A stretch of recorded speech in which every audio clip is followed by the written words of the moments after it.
ಸ್ನೇಹಿತರೆ ಎಲ್ಲರಿಗೂ ನಮಸ್ತೆ, welcome back to my channel Eshanna Jakkanahalli.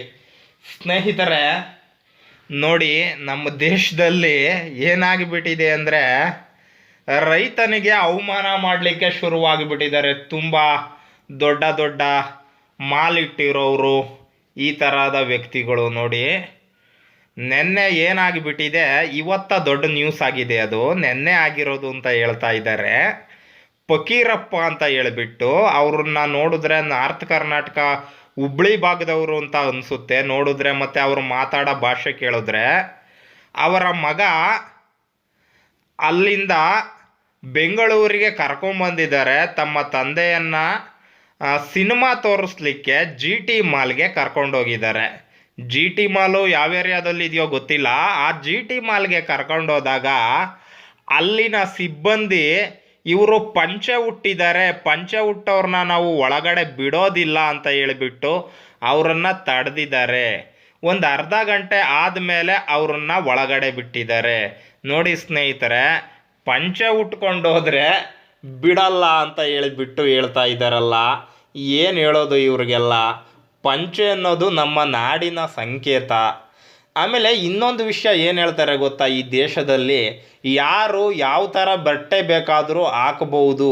ಬಟ್ಟೆ ಅನ್ನೋದು ಅವರ ವೈಯಕ್ತಿಕ, ಅವರಿಗೆ ಕಂಫರ್ಟಬಲ್ ಆದಂತಹ ಬಟ್ಟೆಯನ್ನು ಅವರು ಹಾಕಬಹುದು ಅಂತ ಹೇಳಿಬಿಟ್ಟು ಕಾನೂನೇ ಇದೆ ಸ್ನೇಹಿತರೆ. ಆದರೂ ಕೂಡ ಅವರು ಹೇಳ್ತಾರೆ, ರೀಸನ್ ಏನು ಕೊಟ್ಟಿದ್ರು ಅಂದರೆ, ಆದರೆ ಹಿಂದಿನ ದಿವಸ ಯಾರೋ ಪಂಚೆ ಉಟ್ಕೊಂಡು ಹೋಗಿದ್ರಂತೆ, ಅದೇನೋ ಮೇಲೆ ಎಲ್ಲ ಎತ್ಕೊಂಡಿದ್ರಂತೆ, ಅದೇನೋ ತೊಡೆ ಭಾಗ ಎಲ್ಲ ಕಾಣ್ತಾ ಇತ್ತಂತೆ. ಯಾರೋ ಬರ್ಡೇ ಈವೆಂಟ್ ಮಾಡೋಕ್ಕೆ ಬಂದಿರೋರು ಅದು ಮುಜುಗರ ಆಗುತ್ತೆ, ಅವ್ರನ್ನ ಕಳಿಸ್ರಿ ಅಂತಲೇನೋ ಹೇಳಿದ್ರಂತೆ, ಕಳಿಸಿದ್ರಂತೆ. ಅದರಿಂದ ಇವತ್ತು ಆ ರೀತಿ ಮಾಡಿದ್ದೀವಿ ಅಂತಾರೆ. ಅಲ್ಲ, ಪಂಚೆ ಅನ್ನೋದು ಏನು ತಪ್ಪು? ಅದು ಒಂದು ರೀತಿಯಾದಂತಹ ಬಟ್ಟೆ. ಪಂಚೆ ಮೊದಲೆಲ್ಲ ಪಂಚೆನೇ ಉಡ್ತಾ ಇದ್ದಿದ್ದು. ಈ ಪ್ಯಾಂಟು ಶರ್ಟು ಎಲ್ಲ ರೀಸೆಂಟ್ಲಿ ಈಗೊಂದು 50-100 ವರ್ಷದ ಇತ್ತೀಚೆಗೆ ಜಾಸ್ತಿ ಆಗಿರೋದು. ನಮ್ಮ ಡಾಕ್ಟರ್ ರಾಜ್ಕುಮಾರ್ ಅವರು ಕೂಡ ತುಂಬ ದಿನಗಳು ಪಂಚೆನೇ ಉಡ್ತಾ ಇದ್ದಿದ್ದು ಮನೆ ಕಡೆ ಇದ್ದಾಗೆಲ್ಲ. ನಮ್ಮ ಕರ್ನಾಟಕದ ಮುಖ್ಯಮಂತ್ರಿ ಸಿದ್ದರಾಮಯ್ಯನವರು ಕೂಡ ಪಂಚೆನೇ ಉಡೋದು. ಅದು ಯಾಕೆ, ಈ ಮುಂಚೆ ಸಚಿವರು ಶಾಸಕರು ಆಗಿದ್ದಂತಹ ನಮ್ಮ ಜೆ.ಸಿ. ಮಾಧುಸ್ವಾಮಿ ಅವರು ಪಂಚೆನೇ ಉಟ್ಕೊಂಬರೋದು. ನರೇಂದ್ರ ಮೋದಿ ಅವರು ಕೂಡ ಪಂಚೆ ಉಟ್ಕೊಂಡಿದ್ದಾರೆ. ಈ ರೀತಿಯಾಗೆಲ್ಲ ಇರಬೇಕಾದ್ರೆ ಒಂದು ವೇಳೆ ಅವ್ರನ್ನಾರ ಮಾಲೊಳಗೆ ಬಂದರೆ ಅವ್ರನ್ನೂ ಬೇಡ ಅಂದ್ಬಿಡ್ತಾರಾ? ನೋಡಿ, ಇಲ್ಲೊಬ್ಬ ಬಡ ರೈತ ಬಂದಿದ್ದಾನೆ ಅಂತ, ಮತ್ತು ಅವ್ರನ್ನ ನೋಡಿದ್ರೆ ಗೊತ್ತಾಗುತ್ತೆ ಅವರಿಗೆ ಅಷ್ಟೇನು ತಿಳಿಯದಂತಹ ಮುಗ್ಧ ರೈತ ಅವರು. ಅಷ್ಟು ಬೆಂಗಳೂರಿಗೇನು ಜಾಸ್ತಿ ಬಂದಿರೋದಿಲ್ಲ.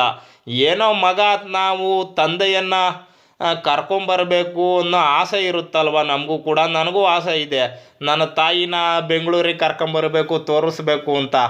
ಆದರೂ ಅವರು ಬರಲ್ಲ. ಬಿಡಪ್ಪ, ನಮಗೆಲ್ಲ ಯಾಕೆ ಬೆಂಗಳೂರು, ನಾನು ಮನೇಲೇ ಇರ್ತೀನಿ ಅಂತಾರೆ.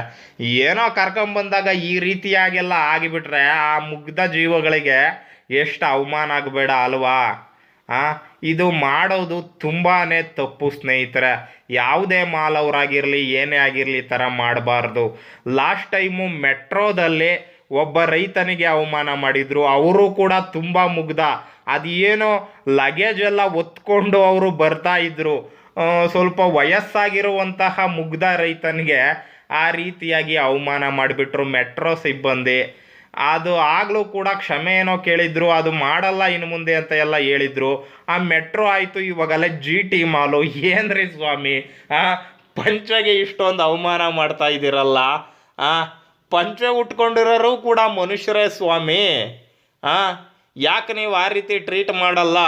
ಇತ್ತೀಚಿನ ಜನ್ರೇಷನ್ನಿನ ಮಕ್ಕಳು ಮಾತ್ರ ಪ್ಯಾಂಟ್ ಉಡ್ತಿದ್ದಾರೆ ಬಿಟ್ಟರೆ, ಪ್ಯಾಂಟ್ ಹಾಕ್ಕೊಡ್ತಿದ್ದಾರೆ ಬಿಟ್ಟರೆ, ಅದಕ್ಕೆ ಮುಂಚೆ ಎಲ್ಲ ಪಂಚೆನೇ ಉಡ್ತಾ ಇದ್ದಿದ್ದು. ಈಗಲೂ ಕೂಡ ಕೆಲವೊಂದು ಹಳ್ಳಿಗಳ ಕಡೆ ಹೋಗಿ ತುಂಬ ಜನ ಪಂಚೆ ಉಡ್ತಾರೆ. ಅದರಲ್ಲಿ ತಪ್ಪೇನಿದೆ? ನಿಮ್ಮ ಮಾಲ್ ಏನಾಗಿಬಿಡುತ್ತೆ? ಆಯ್ತಪ್ಪ, ನೀವುಗಳು ಕೆಲವೊಂದು ಕಡೆ ಕಾನೂನು ಇರುತ್ತೆ. ಯಾಕಪ್ಪ ಅಂದರೆ ಕೈಗಾರಿಕೆಗಳ ಒಳಗಡೆ ಹೋಗಬೇಕಂದ್ರೆ ಡ್ರೆಸ್ಸಿಂಗ್ ಕೋಡ್ ಹಿಂಗೆ ಇರಬೇಕು, ಹೀಗೆ ಇರಬೇಕು ಅಂತ ಕಾನೂನು ಇರುತ್ತೆ. ಆದರೆ ಇದೇನು ಕೈಗಾರಿಕೆ ಅಲ್ವಲ್ಲ? ಅಥವಾ ಮಾಲ್ಗೇನಾದರೂ ಸಪ್ರೇಟ್ ರೂಲ್ಸ್ ಇದೆಯೋ ಏನೋ, ಅದು ನಮಗೆ ಗೊತ್ತಿಲ್ಲಪ್ಪ.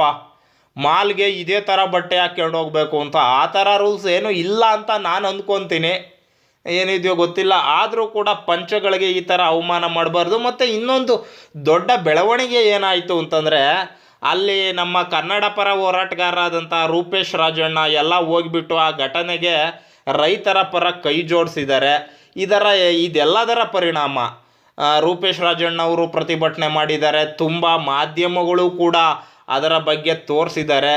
ಇದೆಲ್ಲದರ ಬಿಗ್ ಇಂಪ್ಯಾಕ್ಟ್ ಏನಾಗಿದೆ ಅಂದರೆ, ಕೊನೆಗೂ ಕೂಡ GT ಮಾಲ್ನ ಉಸ್ತುವಾರಿ ಆಗಿದ್ದಂತಹವರು, ಅವ್ರ ಹೆಸರು ಗೊತ್ತಿಲ್ಲ, ಅವರು ಕ್ಷಮೆಯನ್ನು ಕೇಳಿದ್ದಾರೆ. ನಾವು ಕೂಡ ರೈತರ ಮಕ್ಕಳೇ, ರೈತರಿಗೆ ಅವಮಾನ ಮಾಡಬಾರ್ದು. ಮತ್ತು ಅಲ್ಲಿಯ ಸೆಕ್ಯೂರಿಟಿ ಸಿಬ್ಬಂದಿ ಕೂಡ ಆ ರೈತನಿಗೆ ಅವಮಾನ ಆಗಿದೆ, ನಾವು ಕೈ ಮುಗಿದು ಕ್ಷಮೆ ಕೇಳ್ತೀವಿ ಅಂತ ಹೇಳಿದ್ದಾರೆ ಸ್ನೇಹಿತರೆ. ಇದು ಒಳ್ಳೆ ಬೆಳವಣಿಗೆನೇ. ಆದರೆ ಇನ್ನು ಮುಂದೆ ಈ ಥರ ಬೆಳವಣಿಗೆಗಳಾಗದಂಗೆ ನಿಗಾ ವಹಿಸಬೇಕು. ಬೇರೆ ಮಾಲ್ಗಳವರು ಕೂಡ ಸ್ವಲ್ಪ ಕಲ್ತ್ಕೋಬೇಕು ಈ ರೀತಿಯಾಗಿದ್ದನ್ನು ನೋಡಿಕೊಂಡು. ಸ್ನೇಹಿತರೆ ನಿಮ್ಗೇನು ಅನಿಸುತ್ತೆ ಈ ವಿಷಯದ ಬಗ್ಗೆ? ಒಬ್ಬ ಬಡ ರೈತನನ್ನು ಪಂಚೆ ಹಾಕ್ಕೊಂಬಂದಿದ್ದಾನೆ ಅಂತ ಹೇಳಿಬಿಟ್ಟು ತಳ್ಳೋದು ಎಷ್ಟರ ಮಟ್ಟಿಗೆ ಸರಿ? ನನಗೇನು ಗೊತ್ತಿಲ್ಲಪ್ಪ. ಬಟ್ಟೆ ಹಾಕೋದು ನೋಡಿ, ತುಂಬ ವಿವಿಧ ಶೈಲಿಯ ಬಟ್ಟೆಗಳಿದ್ದಾವೆ. ಪಂಚೆ ಶರ್ಟು ಹಾಕ್ತಾರೆ, ಪೇಟ ಸುತ್ಕೋತಾರೆ. ಇನ್ನು ಸಿಂಗ್ ಜನಾಂಗದವರು ಒಂಥರ ಪೇಟವನ್ನು ಹಾಕ್ಕೊಂಡು ಮುಂದೆ ಯಾವ ಥರ ಬರುತ್ತಲ್ಲ, ಅದು ಹೆಸರು ಗೊತ್ತಿಲ್ಲ, ಆ ಥರ ಹಾಕ್ಕೋತಾರೆ. ಮುಸ್ಲಿಂ ಮಹಿಳೆಯರು ಬುರ್ಕಾವನ್ನು ಹಾಕ್ಕೋತಾರೆ. ಇದೆಲ್ಲ ಅವರವರ ಸಂಸ್ಕೃತಿ, ಆ ಥರ ಎಲ್ಲ ಇರುತ್ತೆ. ಪ್ರತಿಯೊಬ್ಬರ ಸಂಸ್ಕೃತಿಯನ್ನು ನಾವು ಗೌರವಿಸೋಣ. ಈ ಪಂಚೆ ಹಾಕಿದ್ರು ಅನ್ನೋ ಕಾರಣಕ್ಕೆ ಬಿಡ್ದಂಗಿರೋದು, ಇದನ್ನು ಆಪೋಸ್ ಕೂಡ ಮಾಡಬೇಕು. ಮತ್ತು ರೈತರನ್ನು ಗೌರವಿಸೋಣ. ಯಾಕಂದರೆ ಈ ರೈತ ದೇಶದ ಬೆನ್ನೆಲುಬು. ಆತನಿಗೆ ಬರೀ ದುಡಿದು ಬೆಳೆಯನ್ನು ಬೆಳ್ಕೊಡೋದು ಅಷ್ಟೇ ಗೊತ್ತು. ಈ ರೀತಿ ಎಲ್ಲ ಬೇರೆಯವ್ರಿಗೆ ಅವಮಾನ ಮಾಡೋದು ಗೊತ್ತಿಲ್ಲ. ಆದರೆ ಅಂಥನಿಗೆ ಕೂಡ ಅವಮಾನ ಮಾಡ್ತಿದ್ದಾರೆ ನೋಡಿ ರೈತನಿಗೆ. ಸ್ನೇಹಿತರೆ, ಈ ಘಟನೆ ಬಗ್ಗೆ ನನಗೂ ಕೂಡ ತುಂಬ ನೋವಾಯಿತು. ಆದರೆ ಕೊನೆಗೆ ಕ್ಷಮೆ ಕೇಳಿದಾರಲ್ಲ ಅನ್ನೋದೊಂದು ಸಮಾಧಾನ ಇದೆ. ಆ ರೈತನಿಗೆ ನ್ಯಾಯ ಸಿಕ್ತು ಅನ್ನೋದೊಂದು ಸಮಾಧಾನ ಇದೆ. ಸ್ನೇಹಿತರೆ, ನಿಮ್ಗೇನು ಅನಿಸುತ್ತೆ ದಯಮಾಡಿ ಕಾಮೆಂಟ್ ಮಾಡಿ. ಮತ್ತು ದಿನೇಶ್ ಗುಂಡೂರಾವ್ ಅಂದ್ಕೋತೀನಿ, ಅವರು ಕೂಡ ಅದ್ರ ಬಗ್ಗೆ ಮಾತಾಡಿದ್ದಾರೆ, ಒಳ್ಳೆ ರೈತನ ಪರವಾಗಿ ನಿಂತಿದ್ದಾರೆ. ಸ್ನೇಹಿತರೆ, ನಿಮ್ಗೇನು ಅನಿಸುತ್ತೆ ಕಾಮೆಂಟ್ ಮಾಡಿ. ಮತ್ತು ನನ್ನ ಚಾನಲ್ಗೆ ಸಬ್ಸ್ಕ್ರೈಬ್ ಮಾಡಿ ಅಂತ ಹೇಳ್ತಾ ಈ ವಿಡಿಯೋ ಮುಗಿಸ್ತಾ ಇದ್ದೀನಿ. ಜೈ ಹಿಂದ್, ಜೈ ಕರ್ನಾಟಕ.